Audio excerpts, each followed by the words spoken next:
the U.S. will ramp up its military presence in Iraq and Syria. Boots on the ground. Up to 50 special ops in this particular movement of troops. Up to 50 special ops going to northern Syria. Lieutenant Colonel Allen West is with us. What do you make of this? I mean, it's not that many people, but is it the start of something more? Well, Stuart, it's a pleasure to be with you, and there have been a lot of really dumb things that the Obama administration has done. This ranks right up there. To say that you're going to send 50 special operators into Syria, a Syria where you have Russia that is operating with ground troops and also air cover, Cuban Special Operations Forces, Iranian Quds Forces, and also Hezbollah, and you're just going to send 50 special operators in to fight against ISIS? This is insane. And if this is part of what the Obama administration wants to do, this is mission creep. And guess what? We spent $45 million of American taxpayer money to train up 54 Syrian rebel forces, and we were down to 4 or 5. All the others have been killed and captured. But you say mission creep.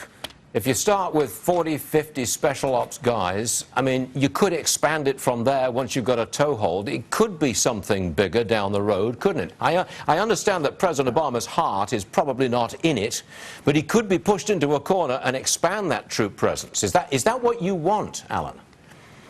Well, what I want is to understand the battlefield calculus that you operate under in the military. If you're going to conduct an offensive operations, you want to have 3-to-1 odds. I don't think sending 50 guys in. I think the ISIS has more than about 15 or 20 fighters that are operating in Syria. And then when you look at the position that the president has been forced into with this most recent hostage rescue operation, where we had the members of the Army Delta Force, they were engaged in combat operations. So the cat is out of the bag. And unfortunately, Master Sergeant Joshua Wheeler lost his life. And when you had the Secretary of Defense say that we're going to engage in direct ground operations in Iraq, now the president has been forced to do something, but what he does is put a Band-Aid over a sucking chest wound. If you remember the 60 Minutes interview, he said his heart wasn't into training the Syrian rebels. Right. So what if his heart's not into this? Okay.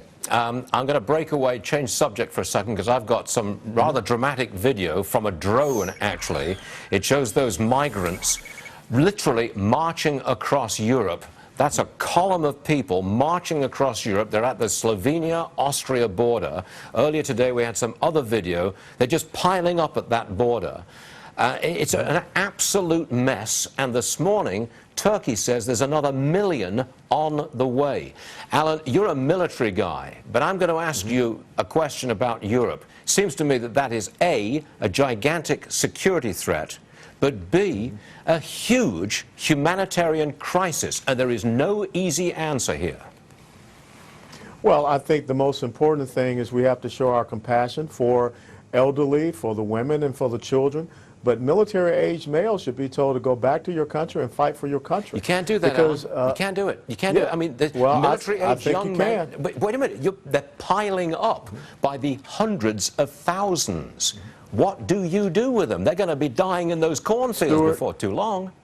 Then, Stuart, this is what ends up happening. You have an economic catastrophe, because how are you going to take care of all of these millions of people? How much do taxes have to be raised for the social welfare programs? You have a domestic security problem, because you're not going to be able to vet and understand who these individuals are. And without a doubt, you could have some ISIS sympathizers that are creeping in and establish even more sanctuaries and cells within Europe.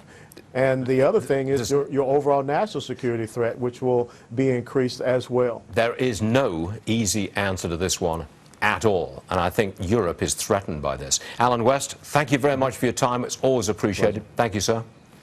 Thanks, Stuart.